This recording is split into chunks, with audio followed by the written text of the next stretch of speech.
우리 열왕기상 19장 1절에서 14절 말씀입니다.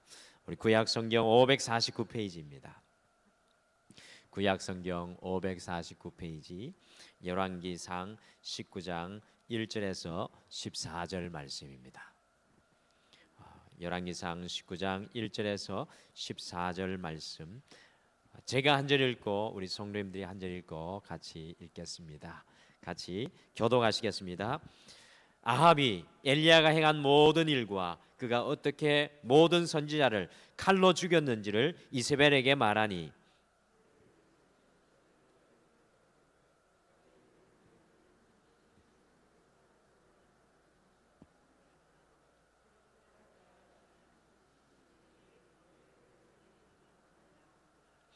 그가 이 형편을 보고 일어나 자기의 생명을 위해 도망하여 유다에 속한 브엘세바에 이르러 자기의 사환을 그곳에 머물게 하고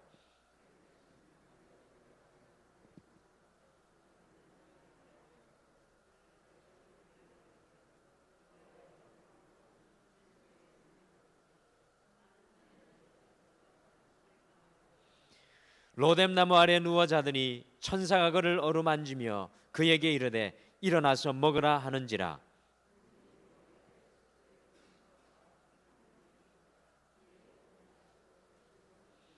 여호와의 천사가 또다시 와서 어루만지며 이르되 일어나 먹으라, 내가 갈 길을 다 가지 못할까 하노라 하는지라.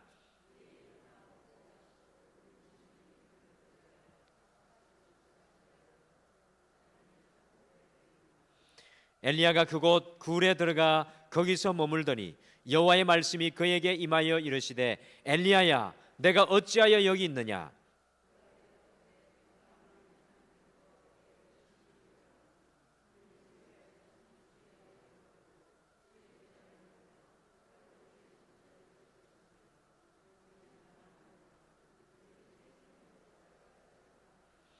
여호와께서 이르시되 너는 나가서 여호와 앞에서 산에 서라 하시더니 여호와께서 지나가시는데 여호와 앞에 크고 강한 바람이 산을 가르고 바위를 부수나 바람 가운데 여호와께서 계시지 아니하며 바람 후에 지진이 있으나 지진 가운데도 여호와께서 계시지 아니하며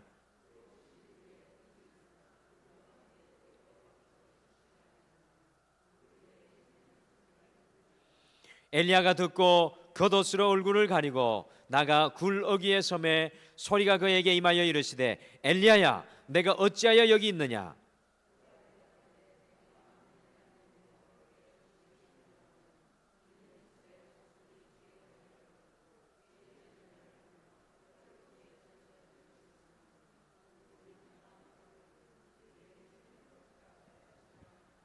아멘.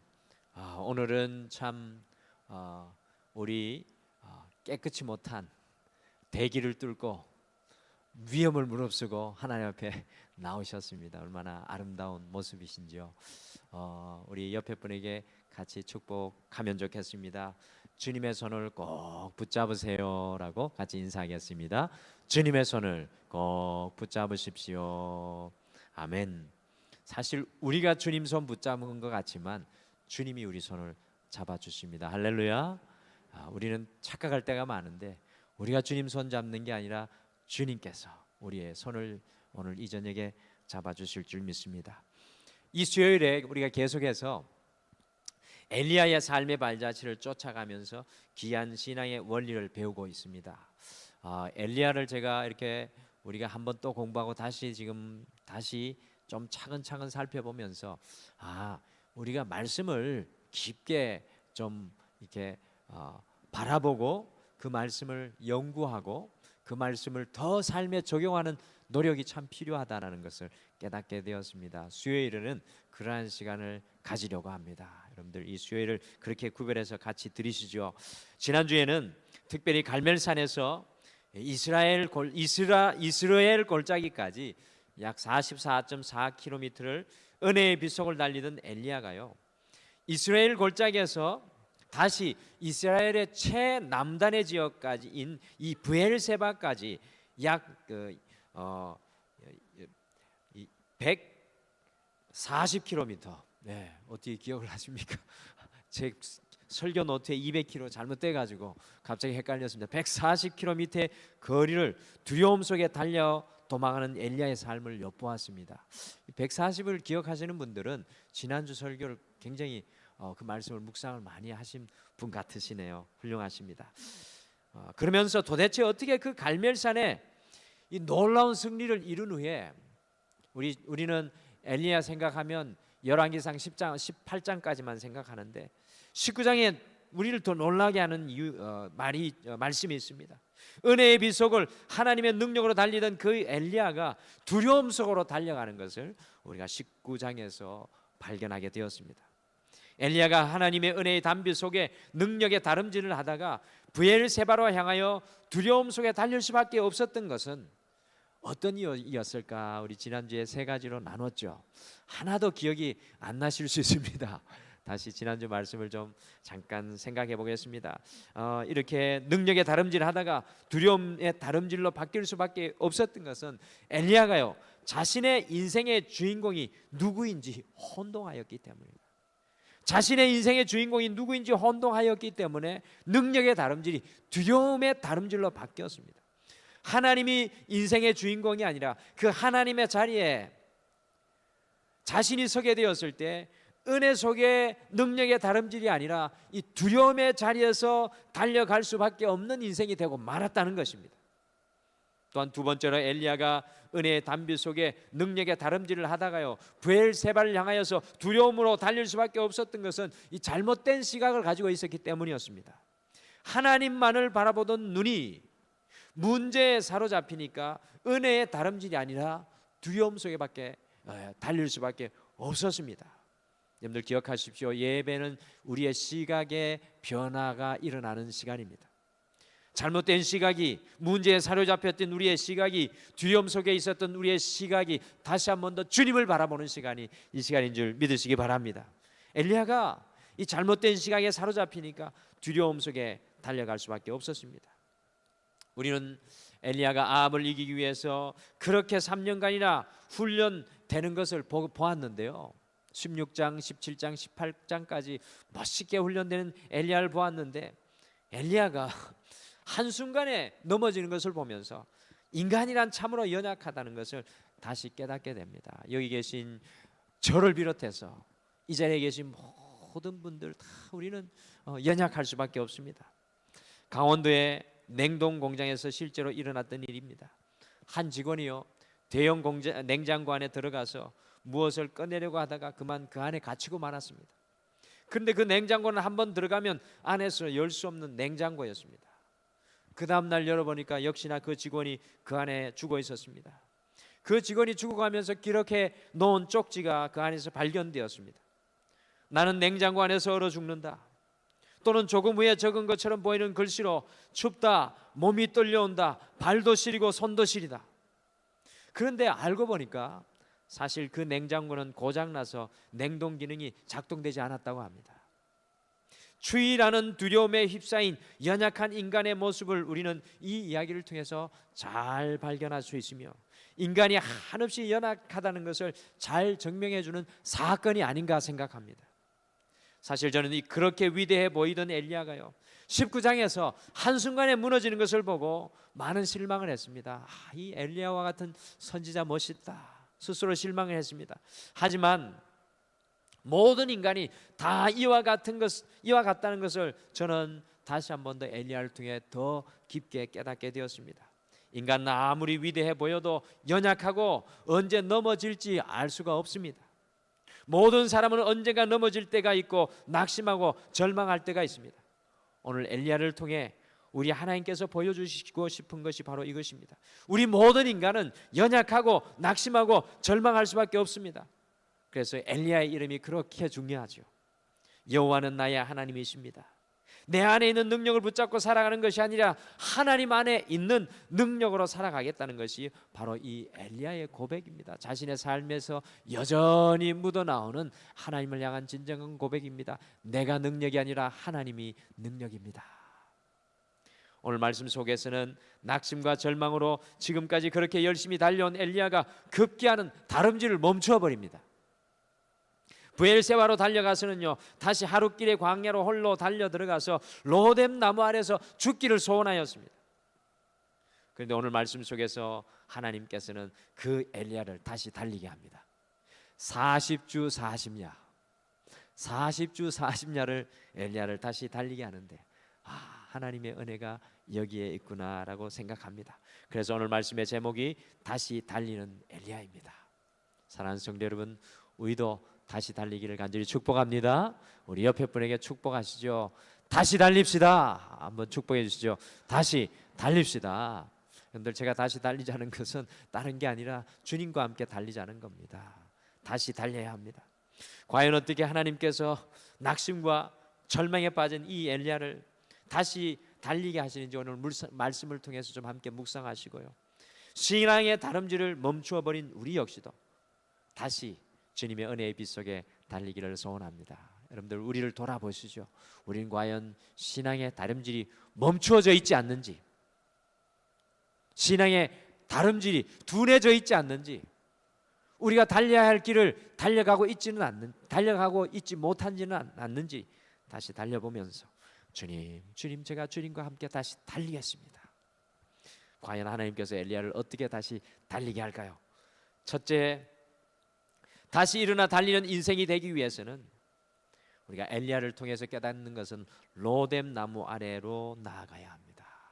여러분과 저는 로뎀 나무 아래로 나아가야 합니다. 한번 따라하시죠. 로뎀 나무 아래로 나아가자. 이게 무슨 말일까? 이게 무슨 의미일까? 궁금하지 않으십니까? 5절 같이 읽겠습니다. 5절 말씀 같이 한번 읽겠습니다. 시작. 로뎀 나무 아래 누워 자더니 천사가 그를 어루만지며 그에게 이르되 일어나서 먹으라 하는지라. 아멘. 5절 석에 나오는 엘리야의 모습이 우리를 놀라게 합니다.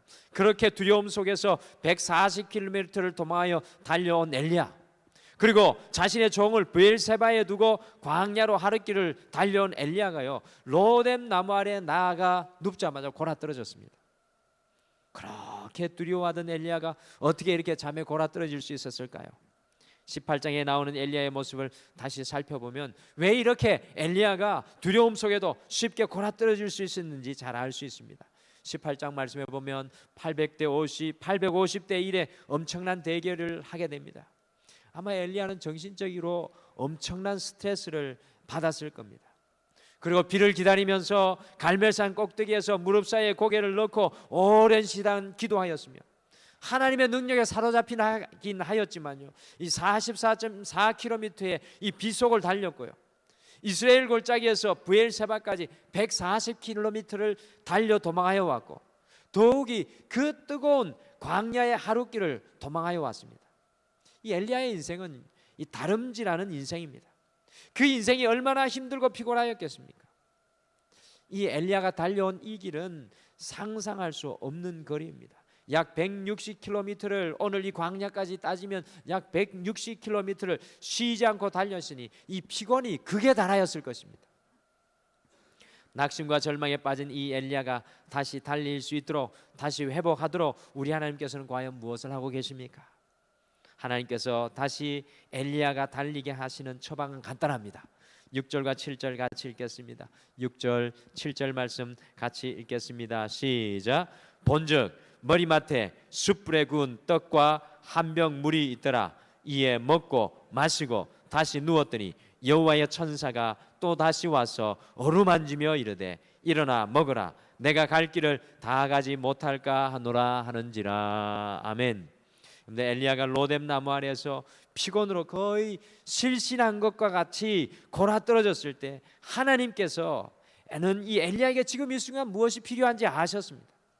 그리고 6절에 보시면 숯불에 구운 떡과 신선한 물 한 병을 먹이십니다. 저는 이 장면을 보면서 요한복음 21장에 낙심하고 절망한 베드로에게 숯불을 피워서 아침을 준비하셨던 예수님의 모습이 떠올랐어요.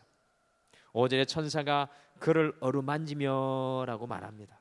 이 천사라고 기록되어 있지만 그 천사의 손길을 통해 하나님께서 역사하십니다. 그냥 만지는 것이 아닙니다. 이 피곤하고 힘든 엘리야를 어루만진다는 것입니다. 엘리야가 깨어질까 봐 엘리야의 그 피곤함을 아시고 어루만지십니다. 더 구체적으로 쉽게 말씀드리면 엘리야의 아픈 다리를 주무르시고 엘리야의 아픈 어깨를 주무르시고 엘리야의 상한 손과 발을 어루만지시며 막 숯불에 구운 그 따끈따끈한 떡을 먹이십니다. 그 신선한 먹을 먹이십니다. 엘리야가 잘못했느니 잘했느니 하나도 따지지 않고 엘리야를 어루만지시며 엘리야를 먹이십니다. 제가 결혼을 해보니까요, 우리 이지연 사모가, 제가 아는 여자가 이지연 사모밖에 없어서 예를 들 게 그거밖에 없습니다. 정말 죄송합니다. 자기 이야기 제발 그만하라는데 어쩔 수가 없습니다. 예화거리가 없어요. 이지연 사모하고 결혼하다 보니까 한 가지 저를 경악해 하는 일이 있더라고요. 이 라면을 제가 끓여다가 갖다 주는데 어느 날 이 라면이 좀 식고 라면이 좀 불었어요. 저는 라면이 덜 익어도 불어도 라면이 식어도 어떠한 순간에도 전 다 먹을 수 있거든요. 근데 조금 불은 라면, 조금 식은 라면을 갖다 주었는데 라면을 안 먹는 거예요. 나보고 다 먹으라고. 정성스럽게 계란도 탁 띄어서 갖다 줬는데, 근데 그 이유를 왜 그런 거 하니까 보니까 우리 장모님께서 지금은 돌아가셨습니다만, 사랑하는 딸에게 라면을 끓여줄 때 그것이 식지 않도록, 그것이 불지 않도록 그거를 끓여가지고 사랑하는 딸에게 주었다는 겁니다. 어머니의 사랑으로 산 거죠. 그러니까 다른 라면은 성에 안 차는 거예요. 저는 오늘 이 지치고 상하고 낙심한 이 엘리야를 우리 하나님께서 이렇게 대하고 계신다라는 것을 보게 됩니다. 로뎀 나무 아래에서 깨어지고 절망하고 낙심한 엘리야를 우리 하나님께서 불면 날아갈세라, 만지면 깨어질세라, 어루만지고 회복시킨다는 것입니다. 오늘 제가 앞에서 설교할 때 그건 남의 일 같은데 목사님, 저한테는 그런 일이 없는데요. 여러분들 어제 그렇게 어루만지시면서 음식을 먹였는데 얼마나 피곤하였으면 엘리야가요 그거 그대로 꼴딱 받아먹고 하나님이 어루만지신 거 다 받고 다시 골아떨어집니다. 그러니까 두 번째 다시 하나님께서 찾아오셔서 똑같이 당신의 능력의 손으로 엘리야의 몸의 구석구석을 어루만지시고 막 구운 그 떡과 신선한 생명수를 먹이십니다. 그 네게브 사막에서 주님께서 그렇게 먹이신다는 겁니다.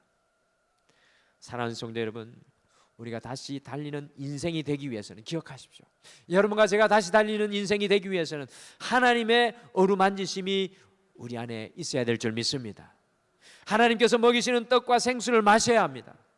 곧 주님께서 주시는 쉼의 시간을 가져야 합니다.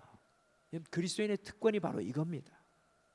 하나님께서 지친 우리를 어루만지시고 당신의 떡과 물을 먹이게 하시는 것이 무엇일까요? 오늘 이 엘리야에게 하셨던 이 모습 이대로 주님께서 우리를 어루만지시고 주님의 떡과 물로 먹이시는 것이 무엇일까요? 우리의 인생의 로뎀 나무 아래는 어디입니까? 여러분과 저의 로뎀 나무 아래는 어디일까요? 옆에 분에게 한번 물어보십시오. 우리 형제님 자매님의 로뎀 나무 아래는 어디입니까? 한번 물어보십시오. 로뎀 나무 아래는 어딘가요? 당연히 모르시겠죠. 나는 당신 옆입니다라고 하시는 분 오늘 저녁에 사랑을 받을 텐데, 우리 인생의 로뎀 나무 아래는 어디입니까? 저는 오늘 우리 성도님들에게 말씀드리고 싶은 게 이겁니다. 그것이 바로 이 예배의 시간인 줄 믿으시기를 바랍니다. 여러분들, 예배는 그냥 나와가지고 앉아서 지루한 목사의 설교를 듣다가 기도 시간에 좀 졸다가 마음의 위안을 얻고 가는 그런 시간이 아닙니다. 이 예배의 시간에 우리의 마음을 만지시고 우리의 삶을 만지시고 우리의 가람을 채우시고 우리의 배고픔을 채우시는 이 시간입니다. 로뎀 나무 아래가 바로 이 예배의 시간인 것입니다. 다시 달리기를 소원하는 인생은 하나님께서 나를 만지시는 이 예배의 시간을 회복해야 될 줄 믿습니다. 이렇게 회복된 엘리야는 8절에 보시면 그 음식물의 힘을 의지하여서 40주 40야를 다시 달리는 인생으로 거듭납니다. 저는 이것을 보면서 놀라운 것을 다시 깨닫게 됩니다. 우리는 연약하나 우리를 만지시고 우리를 다시 달리게 하시는 분은 하나님이시구나. 하나님께서 우리를 어루만지시고 먹이시고 마시게 하는 그 예배를 회복하는 인생은요, 하나님께서 주시는 진정한 쉼을 누리게 됩니다. 여러분들 기억하십시오. 우리 예배는 마치 시집살이에 지쳐서 시집살이에 지쳐서 친정을 방문하면 어머니께서 문을 여시고 어떻게 하십니까? 여기 계신 우리 어머님들 다 아시잖아요. 시집살이 하다가 지쳐서 남편이 보내주지 않은 친정집을 가까스로 마냥 한번 문을 열고 어머니 계신 집 문 열고 들어가면 어머니가 뭐라고 말씀합니까? 모르시나 봐요. 남자인 제가 더 잘합니까? 밥은 먹었니? 별 말씀 안 하시죠. 밥은 먹었니? 그 한마디에 내 마음에 엉어리졌던 것들이 다 녹는 거 아닙니까? 그리고 손수지어 따뜻한 밥으로 딸을 위라는 어머니의 사랑이 우리의 예배인 줄 믿으시길 바랍니다.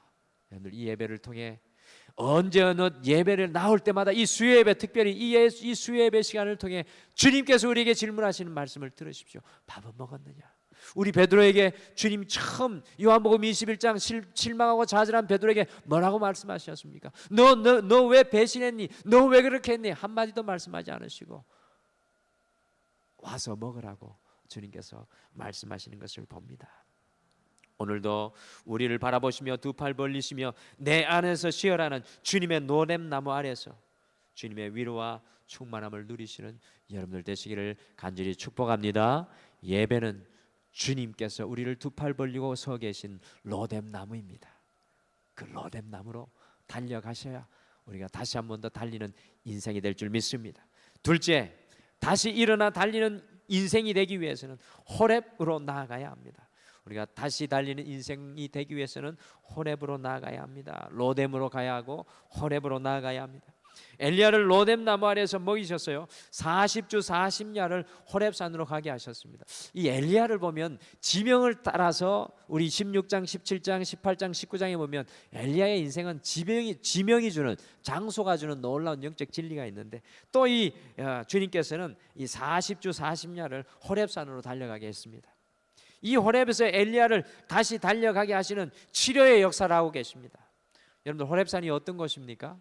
기억하십니까? 호렙산은 어떤 곳입니까? 질문하면 막 당황되죠. 호렙산이 어떤 곳입니까? 호렙산은 신의 산이라고 하는데 신의 산이 어떤 곳입니까? 그것은 하나님께서 엘리야가 활동하던 시대인 때로부터 600년 전에 출애굽의 사명을 주시기 위해서 모세를 부르시고 그 모세와 직접 만나 대화를 나누시고 하나님의 백성인 이스라엘 백성들과 함께 언약을 맺으신 산입니다. 9절 말씀 같이 읽겠습니다. 9절 말씀 같이 한 목소리로 읽겠습니다. 시작. 엘리야가 그곳 굴에 들어가 거기서 머물더니 여호와의 말씀이 그에게 임하여 이르시되 엘리야야 내가 어찌하여 여기 있느냐. 아멘. 9절 말씀 중에 보시면 하나님께서요 엘리야를 호렙산 그 신의 산으로 이끌어 가셨는데 신의 산 중에서도 아주 특별한 곳으로 인도하셨습니다. 그런데 엘리야가 어디로 들어갑니까? 오늘 호렙산으로 가서 어디로 들어갑니까? 엘리야가 굴에 들어갔습니다. 그런데 그냥 굴이 아니라 그곳 굴입니다. 그곳 굴. 저는 우리 한글 성경에 그곳 굴에 들어가라는 표현이 아주 잘 번역된 번역이라고 생각합니다. 왜냐하면 히브리어 원어를 보시면 그곳이라는 정관사가 쓰였는데 그 굴입니다. 모든 사람이 다 아는 굴이라는 겁니다. 그 굴은 과연 어떤 굴입니까? 어디선가 이미 말씀하신 굴, 누군가가 들어간 굴이라는 의미가 되겠죠. 오늘 누군가가 들어간 굴을 엘리야도 들어갔습니다. 그러므로 이 굴에 온 사람이 엘리야가 처음이 아니라는 이야기입니다. 호렙산의 이 굴에 들어온 사람이 엘리야 말고 또 다른 사람이 있었다는 겁니다. 누굴까요? 어딘가 정답이 들려왔는데 정답이 들려왔는데 네, 이 굴이 어떤 굴이었는지 열왕기상의 말씀을 다 뒤져봐도 나오지 않습니다. 그런데 출애굽기 33장 21절 23절에 나오고 있습니다. 우리 한번 출애굽기 33장 요건 한번 읽어보시죠. 21절에서 23절 말씀. 우리 창세기 다음에 출애굽기 33장 21절에서 23절입니다. 출애굽기 33장은 135페이지에 21절에서 23절에 있습니다. 구약성경 134페이지입니다. 우리 21절에서 33장 21절에서 23절 같이 한번 목소리로 읽어보시죠. 출애굽기 33장 21절에서 23절 같이 한 목소리로 읽겠습니다. 시작. 여호와께서 또 이르시기를 보라 내 곁에 한 장소가 있으니 너는 그 반석 위에 서라. 내 영광이 지나갈 때 내가 너를 반석 틈에 두고 내가 지나도록 내 손으로 너를 덮었다가 손을 거두리니 내가 내 등을 볼 것이요 얼굴은 보지 못하리라. 아멘. 여러분들 이 말씀에 보시면 굴같이 생긴 한 구멍이 나옵니다. 그것은 반석의 틈인데요, 그것은 하나님께서 모세를 부르셔서 모세를 대면하실 때 그를 숨기신 바로 그 구멍입니다. 하나님께서 영광 중에 임재하셔서 모세에게 그 영광의 등을 보여주신 장소입니다. 쉽게 말씀드리면 모세의 인생에서는 지성소라고 말씀할 수 있습니다. 모세의 인생의 지성소, 곧 하나님을 가장 깊이 개인적으로 만나는 장소였습니다. 하나님의 음성을 가장 깊이 들은 장소입니다. 제사장들이 하나님을 만나는 장소가 지성소였습니다. 오늘 이 엘리야를 이 호렙산의 굴로 하나님께서 이끌어 가셨습니다. 엘리야의 인생의 지성소라는 것입니다. 그곳에서 어떤 역사가 일어납니까? 그곳에서 하나님께서는 아주 중대한 질문을 던집니다. 엘리야야, 내가 어찌하여 여기 있느냐? 이 엘리야를 향한 이 질문은요, 엘리야의 현재 모습을 일깨워주는 질문입니다. 왜 낙심의 자리에 있느냐? 왜 절망의 자리에 있느냐라고 강하게 도전하시는 하나님의 질문인 것입니다. 한 번만 들려오는 것이 아닙니다. 9절과 13절에 걸쳐서 두 번이나 엘리야의 마음을 향하여 비수같이 질문하고 있습니다. 이 질문을 하시고는 11절과 12절까지 세 가지 현상을 보여줍니다. 11절에서 12절까지 세 가지 현상이 나타납니다. 첫 번째, 그 굴 속에서 그 바위 틈에서 엘리야가 본 것이 무엇입니까? 크고 아주 강한 바람을 보여주셨습니다. 그런데 하나님이 그 크고 강한 바람 속에 계시지 않았습니다. 두 번째, 천지가 흔들리는 지진이 일어났죠. 그런데도 그곳에 하나님이 계시지 않았습니다. 하나님의 등이 보이지 않습니다. 세 번째, 갈멜산에서 떨어지는 불이 임하였습니다. 그러나 그 불 속에도 하나님이 계시지 않았습니다. 사실 이 크고 강한 바람 그리고 천지를 흔드는 지진, 강력한 불은요, 엘리야가 북왕국 이스라엘에 임하기를 기다리고 바랐던 것이었습니다. 그런데 하나님이 어디 계셨습니까? 세미한 소리 속에, 세미한 음성 속에 하나님이 계셨습니다. 하나님께서 엘리야를 40주 40야를 달리게 하여서 모세가 하나님을 만난 지성소의 굴로 이끌어 가시고 보여주시고 들려주고 싶어 하시는 것은 온 세상을 흔들어 놓는 바람이 아니었습니다. 온 세상을 무너뜨리는 지진이 아니었습니다. 온 세상을 다 태우는 불도 아니었습니다. 그 지성소에서 하나님께서 엘리야에게 보여주고 싶은 것은 바로 하나님의 말씀이었습니다. 작고 세미하지만 하나님의 진정한 능력인 말씀을 그 지성소에서 엘리야에게 주고 싶었습니다. 사랑하는 성도 여러분, 엘리야는 하나님의 그 세미한 말씀 속에서 그 사명을 새롭게 발견했습니다. 인생의 방향을 새롭게 찾게 되었습니다. 호렙산은요, 바로 우리가 날마다 나아가야 할 지성소입니다. 지치고 낙심한 영혼을 달리게 하는 것은 온 천지 만물을 다 흔들어 놓는 지진과 바람과 불이 아니라, 여러분들 기억하십시오, 바로 세미하지만 작지만 오늘 이 예배를 통해 우리에게 들려오는 하나님의 말씀인 줄 믿습니다. 지금 이 시대 속에서 절망하고 낙심한 영혼들이 달려가야 할 것이 바로 호렙산입니다. 여러분과 제가 달려가야 될 것이 어디입니까?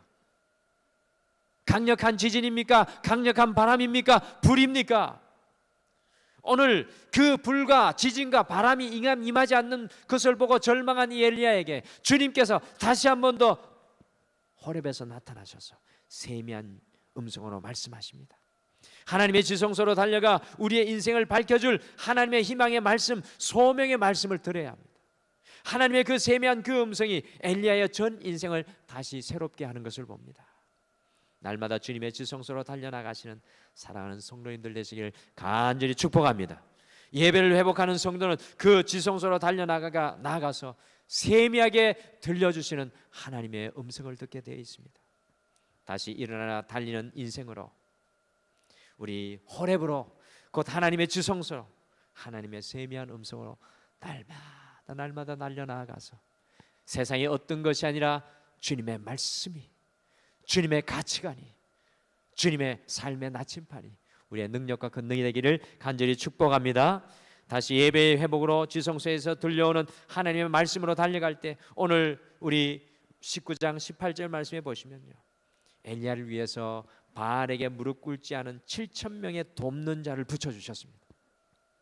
이것이 바로 영적인 진리입니다. 예배는 주님의 심을 누리는 성도가 다시 달리게 하는 능력이 됩니다. 지성소에서 지금 이 순간 들리는 하나님의 레마의 말씀을 붙든다면 오늘 엘리야에게 7천 명을 준비해 주셨던 것처럼 우리의 인생 속에서도요, 우리가 상상할 수 없는 만큼 놀랍게 돕는 사람을 우리에게 준비하시고 우리와 함께 하게 하여 주실 줄 믿습니다. 우리 시간 같이 찬양 하나 하면서 오늘 말씀 생각하고 잠깐 기도하겠습니다. 우리 평화의 노래라는 찬양인데요, 오늘 엘리야를 생각하면 오늘 이 찬양의 모든 가사 한 구절 한 구절이 오늘 말씀과 그대로 연결되는 것 같습니다. 엘리야가 3년의 그 혹독한 훈련 속에서 하나님을 만나고 그가 기대하였던 것은 그가 외치고 선포하는 것에 지진이 임하고 불이 임하고 바람이 임하기를 기다렸지만 오히려 자신을 향해 들려오는 소리는 죽음의 소리였죠. 절망하고 좌절할 수밖에 없습니다. 우리의 인생도 마찬가지입니다. 그러나 하나님의 세미한 음성이 로뎀나무 안에서 주님 주시는 쉼을 누릴 때 다시 한번 우리가 달리는 인생이 될 것입니다.